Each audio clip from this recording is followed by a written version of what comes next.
his campaign kind of botched it. Even though it's not right that it works this way, I don't know why they just didn't use a very large portion of that money in either New Hampshire or South Carolina to try and get an early win so the public might possibly back him more. Well, they did try, and there was clearly fraud in New Hampshire, but I understand your concerns. Listen, it's not fun to lose, but we won in the war of ideas. We could have just laid there. And look at what the grassroots did. Just an example of what the grassroots can do, and that the American people don't want this tyranny.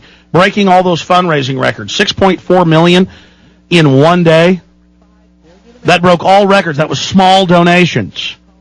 Okay? I mean, let's let this flesh out a little bit before we get mad. All righty, let's go ahead and talk to Steve in Los Angeles. You're on the air, Steve. Go ahead. Hello, Alex. Hi. Hey, first of all, I heard at the front of your show you were a little discouraged, and I just wanted to tell you there is hope. I've been laughed at by my wife for a couple of years now since I've been listening to you, and I gave her a copy of Creature from Jekyll Island, and it has totally changed her way of thinking, and she's now out telling everybody she knows about the Federal Reserve, so there is hope. That's right, a great book by G. Edward Griffin about the private nature and how the Federal Reserve took over. Right. Excellent book. Anyway, about Ron Paul. I'm a supporter out here in California. I'm driving around with the bumper sticker. I'm talking to as many people as I can. And, I got to tell you, I feel, just like the last caller, that Ron Paul's taking the donations and kind of retreating back to his congressional seat to save it. And I understand the logic, and I understand where you're coming from with that, but I just wanted to throw out a couple of ideas here. The first is, Ron Paul is not the brand name of this revolution. It belongs to all of us, and as the people, as American citizens.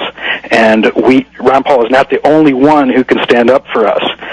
We can throw our support behind other candidates. If Ron Paul isn't willing to do a third-party run, we still need to have a horse in the race.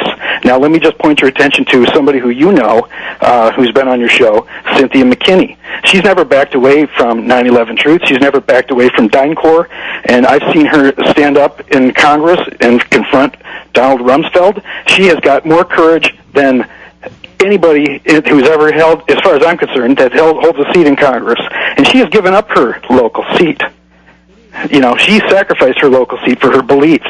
She didn't back down and say, hey, look, I'm going to preserve my seat here in Georgia. She lost it, and then she came back and fought and won it again. And then she was beat again by the election fraud. So let's think about throwing some of our support behind Cynthia McKinney just to keep our voice out there. No, I hear you, and I'm looking at that. It's just so I like Cynthia. She exposed the DynCorp child kidnapping rings, the trillions missing from the Pentagon. Just incredible information, and I know her. I've interviewed her. She's in with Ron Paul. She's in my film Matrix of Evil. Ron Paul and her are both in there. But the gun control and a few other stances she's in make it really hard for me to support her. I like a lot of Dennis Kucinich's ideas. He's now dropped out, but I don't like some of his ideas. Ron Paul and I were, right together as constitutionalists. I know people are mad about Ron Paul and what's happened here. And I don't know how to explain it.